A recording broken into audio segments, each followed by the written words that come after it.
तो इनके मायके से साड़ी आया, इनके मामा के पक्ष से। तो बहुत सारे लोगों ने कहा कि ये मायके का टाइटल डाल के पब्लिक को बेवकूफ़ बना रही हैं। जब शादी थी तो ना इनके कोई मामा निकल के आए थे, ना कोई भैया निकल के आए थे, ना कोई जीजा निकल के आए थे, पर शादी के बाद सब कोई निकल के आ रहा है।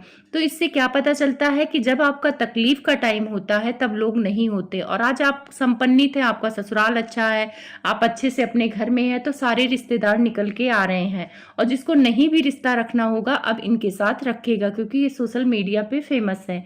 लेकिन सोशल मीडिया पे लाने वाला परिवार, अड़े अड़े दीदी ने एक बात बोला था कि कन्यादान के लिए मैं गिड़गिड़ाई नहीं थी, मैं किसी के सामने गिड़गिड़ाती नहीं हूँ और मैं न सर झुकाती हूँ, मेरे माँ बाप सर झुकाना नहीं सिखाए हैं। तो क्या आपके माँ बाप भी ये सिखाए हैं कि एहसान फरामोश बन जाओ जब आपका सही टाइम हो, और तब आप उन लोगों को भूल जाओ जो आपके बुरे वक्त में खड़े थे? आंटी जी का एक ब्लॉग आया था, उसमें आंटी जी ने क्लियर किया था, जब इनकी ननद काफी उल्टा सीधा इल्जाम लगा रही थी कि डॉलर छापा था, वो शादी नहीं किया था, सिर्फ डॉलर छापने के लिए शादी किया था। तब आंटी जी ने कहा था कि आप ही लोग थे बिना गार्जियन के शादी करने को तैयार नहीं थे। उसकी सास ने बोला था कि बिना गार्जियन के शादी नहीं होगी, जब कोई गार्जियन होगा तभी शादी होगी। अड़े अड़े दीदी ने आंटी जी से एक बार कहा और आंटी जी तैयार हो गई कन्यादान करने के लिए, अपने घर से फंक्शन करने के लिए। ये भी एक बहुत बड़ी बात है। आज के टाइम पे अपने सगे रिश्तेदार इस बात के लिए तैयार नहीं होते, चाहे आप पैसा दे के बोलो कि आप अपने घर में एक दिन फंक्शन करने दो, तो लोग पीछे हट जाते हैं। फिर भी आंटी जी तैयार हुई। अब रही बात वीडियो का, तो वीडियो बनाना उनका काम था, तो वीडियो बनाया तो उसमें कुछ गलत नहीं था, और वीडियो बनाया है उसी का आज बदौलत में आज तुम फेमस हो गई, आज तुम्हारा ससुराल भी तुम्हें पसंद करने लगा। कल को जो ननद बोलती थी ये लड़की मुझे एकदम पसंद नहीं है, वो सारी चीज़ें अच्छी हो गई, ननद भी प्यार करने लगी। जिस सास को तुम कभी अच्छी लगी ही नहीं, सास से भी मनमुटाव तुम्हारा चलता रहता था। और एक तरह से देखा जाए इनके पहनावे ओढ़ावे से, बैठने ओढ़ने से लगता ही नहीं है कि मतलब ये एक बहू है उस घर की, बेटी की तरह रखा है उन्होंने।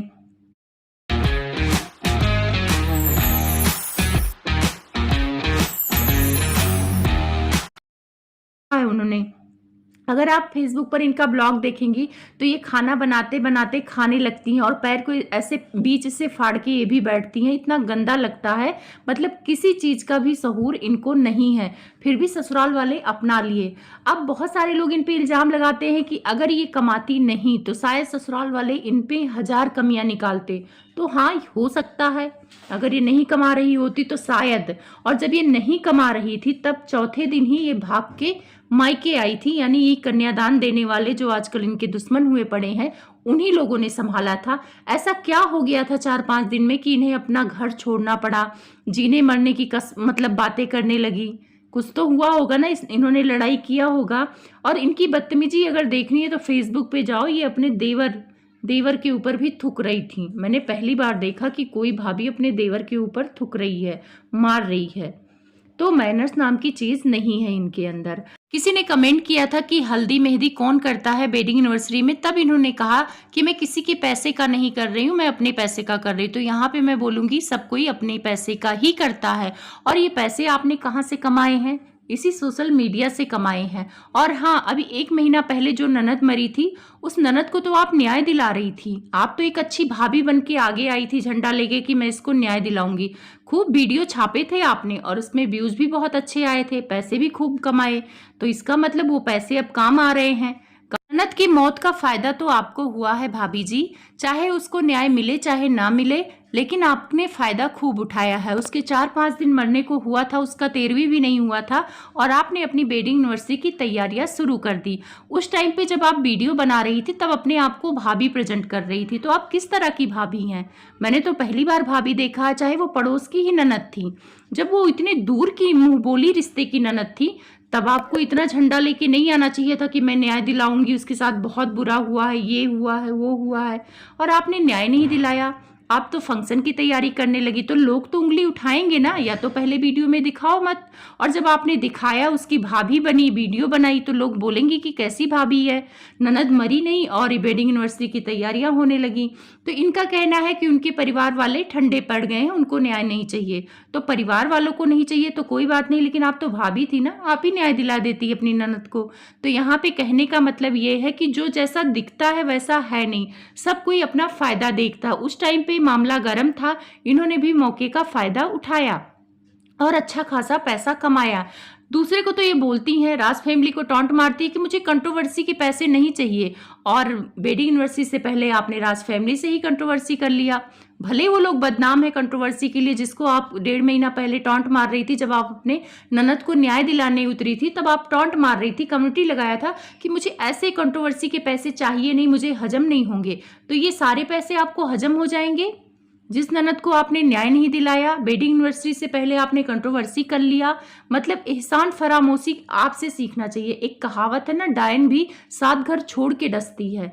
तो मैं यहाँ पे अड़े अड़े दीदी को बोलूंगी कि कम से कम अंकल आंटी की तो आप इज्जत रख लेती। मान लो जगत भाभी बुरी है, जगत भैया बुरे हैं, उनके बहन बुरी है, सारे उनके बच्चे बुरे हैं, लेकिन अंकल आंटी तो अच्छे थे। जब तुम्हारी ननद की ननद ने उनकी इतनी इंसल्ट की और उसके बाद ननद के बेटी का बर्थडे तुम लोगों ने मनाया, तो आंटी जी को बुलाया तुमने, तो आंटी जी ने एक बार भी मना नहीं किया। आंटी जी अंकल को पूरा सामान लेके भेजा और दुनिया ने देखा कि आंटी उस रिश्ते को निभाई है। तो तुम रिश्ते को कहाँ तक निभाई हो? पहले इनवाइट करने का ड्रामा किया, उसके बाद बोल रही हो कि मैं तो बुलाना ही नहीं चाहती थी, मेरे पति ही कोशिश कर रहे थे बुलाने की। तो मतलब यहाँ एक तरह से देखा जाए कि आपको अंदर से कोई फीलिंग नहीं। सामने वाले बंदे आपके विदाई में रो रहे थे और आप मजाक बना रही थी कि मैं उनके साथ रही नहीं तो मुझे रोना नहीं आता। अरे यहाँ पे दूसरे की विदाई में, जिसको कोई जानता भी नहीं है, उसकी वीडियो देखकर रोने लगता है। इंस्टाग्राम में लोग रील देख के रो देते हैं। पता नहीं कैसी हो तुम, तुम्हारे अंदर कोई फीलिंग नहीं है। अब यहाँ पे इन्होंने जो स्वैगी सिंह राजपूत को बुलाया है, इनवाइट किया है, तो उसको देखकर सबको हैरानी हुई, क्योंकि वो देखा जाए तो जगत भैया के बहुत ही अपोजिट है। जगत भैया का जब कंट्रोवर्सी चल रहा था तो सबसे ज्यादा गाली उन्होंने ही दिया है, उन्होंने ही सबसे पहले लप्पू रंगीला नाम रखा था, तो आपने उनको बुलाया है। इसका मतलब ये है कि आपके मन में बहुत कुंठा है, आप वही काम करेंगी जो आपके मतलब इनके खिलाफ हो, जगत भाई के फैमिली के खिलाफ हो, उन्हीं लोगों से आप हाथ मिलाएंगी। पंकज निसाक का भी देखा जाए तो एक तरह से आंटी ने भी वीडियो बनाया था कि जिस बंदे को जगत भाभी ने अपने घर में रखा, उनकी बेटी हुई थी, देखभाल किया, जगत भैया ने उन्हें सोशल मीडिया पे काफी सपोर्ट किया और जगत जीजा के नाम से फेमस भी किया, वो इंसान जगत भैया को छोड़कर इनको चुना। तो चलो इनसे उसकी वाइब्स मिलती थी, इनके साथ उन्होंने अपना रिश्ता अच्छा किया, चलो कोई बात नहीं, किसी का भी रिश्ता किसी के साथ अच्छा हो सकता है, क्योंकि पंकज निशा का जो रिलेशन है जगत भैया से उतना खराब नहीं है, तो उनका आना किसी को नहीं खला। लेकिन स्वैगी सिंह राजपूत को बुलाना थोड़ा सा अजीब लगा है और इनको निगेटिव कमेंट्स आ भी रहे हैं कि तुम इतनी एहसान फरामोश कैसे हो सकती हो। तो ये जो कह रही थी कि बहुत बड़ा धमाका होगा, तो शायद यही धमाका था। ये बोल भी रही थी कि पार्टी में ऐसे लोग आएंगे जिनको देखकर आप हैरान रह जाएंगे। तो हाँ, सारे लोग हैरान रह गए और उसके बाद जगत भैया के जो बहुत करीबी थे उन लोगों को इन्होंने मना कर दिया। तो भाई मना कर दिया वो तुम्हारी प्रॉब्लम है, लेकिन आंटी जी ने ये बात क्लियर कर दिया कि जगत भैया ने अपनी तरफ से किसी को नहीं मना किया।